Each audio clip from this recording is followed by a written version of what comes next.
নমস্কার বন্ধুরা, ঝর্ণা কিচেন সবাইকে স্বাগত। আশা করি সবাই ভালো আছেন। আজকে আরেকটা রেসিপি নিয়ে আসছি। আজকে তৈরি করব চালের গুঁড়ো দিয়ে চাপটি। আমরা এখানে 1 কাপ পরিমাণের মতো ভাতের চাউল নিয়েছি, আর এখানে নিয়েছি আমরা 2.5 কাপ পরিমাণের মতো আমরা এখানে আতপ চাল নিয়েছি। শিলপাটায় আমরা বেটে নিয়েছি। আর এখানে ধনেপাতা কুচি নিয়েছি, আর এখানে বড় বড় সাইজের 3টি পেঁয়াজ শিলপাটা বেটে নিয়েছি। আর এখানে 1 চিমটে পরিমাণের মতো হলুদ গুঁড়ো এবং ছোট সাইজের একটি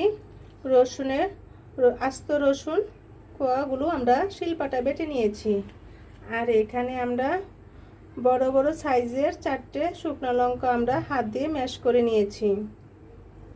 প্লিজ বন্ধুরা, এখনও যারা সাবস্ক্রাইব করেন তারা একটি সাবস্ক্রাইব করে দিবেন এবং একটা লাইক করে দিবেন। আপনারা পাশে থাকবেন, নতুন নতুন রেসিপি নিয়ে আপনাদের সামনে হাজির হব। এখন চালের গুঁড়োগুলো আমরা একসাথে ম্যাশ করে নেব। এখানে একটি বড় বল নিয়েছি। এখন চালগুলো দিয়ে দিব।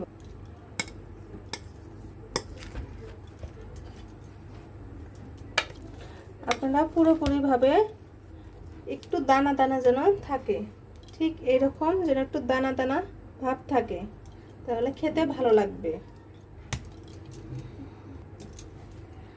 এখানে জল দিয়ে দিব, নরমাল জল। এখন একটা ব্যাটার তৈরি করে নিব। আমাদের ব্যাটারটা ঠিক এরকম হবে, আমি আবার পরে দেখিয়ে দিব। এখন উপকরণটি মিশিয়ে নিব। শুকনো লঙ্কা দিয়ে দেব। আপনারা চাইলে এখানে কাঁচা লঙ্কাও পেস্ট করে দিতে পারেন। ঠিক টুকু রসুন, ছোট সাইজের আমরা 7 থেকে 8টি ছোট পোহা শিলপাটায় বেটে নিয়েছি। আর 1 চিমটি পরিমাণের মতো হলুদ গুঁড়ো নিয়েছি।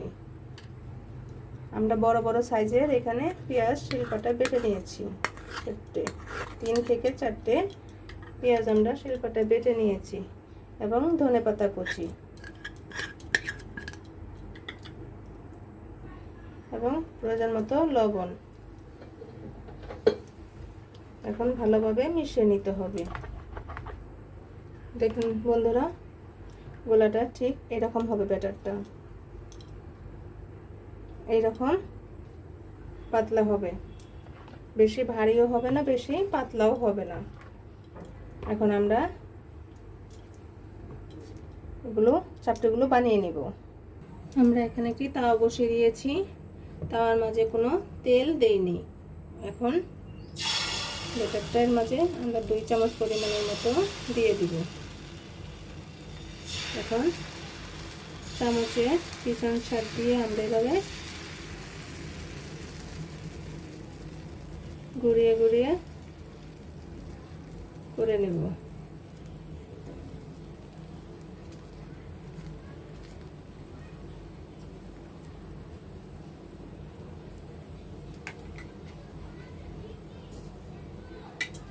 এখন আমরা একটি ঢাকনার সাহায্যে ঢেকে দিব। আমরা এখন ঢাকনাটা খুলে দিয়ে দিব। এখন আমরা 1 থেকে 2 মিনিটের মতো এভাবে জাল দিয়ে নেব। যখন উপরে ব্রাউন কালার চলে আসবে তখন নামিয়ে নেব। দেখুন বন্ধুরা, আমাদের উপরে একটু ব্রাউন কালার চলে আসছে। এখন আমরা উঠিয়ে নেব।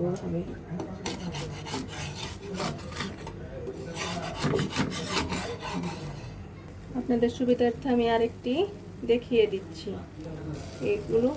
চাপটিগুলো খেতে খুবই মজার হয় এবং একবার খেলে প্রতিদিন বিকেলে মন চাইবে এভাবে চাপটি তৈরি করে খাওয়ার জন্য। 300 ফিট রাস্তার মাঝে এভাবেই তৈরি করে আপনি সহজেই ঘরে তৈরি করে নিতে পারবেন। দেখুন বন্ধুরা, ব্রাউন কালার চলে আসছে। এখন আমরা উঠিয়ে নিব। দেখুন বন্ধুরা, আমাদের চাপটিগুলো কত সুন্দর হয়েছে এবং অনেক মুচমুচে হয়েছে। দেখুন উপর পিঠও কালারগুলো কত সুন্দর হয়েছে।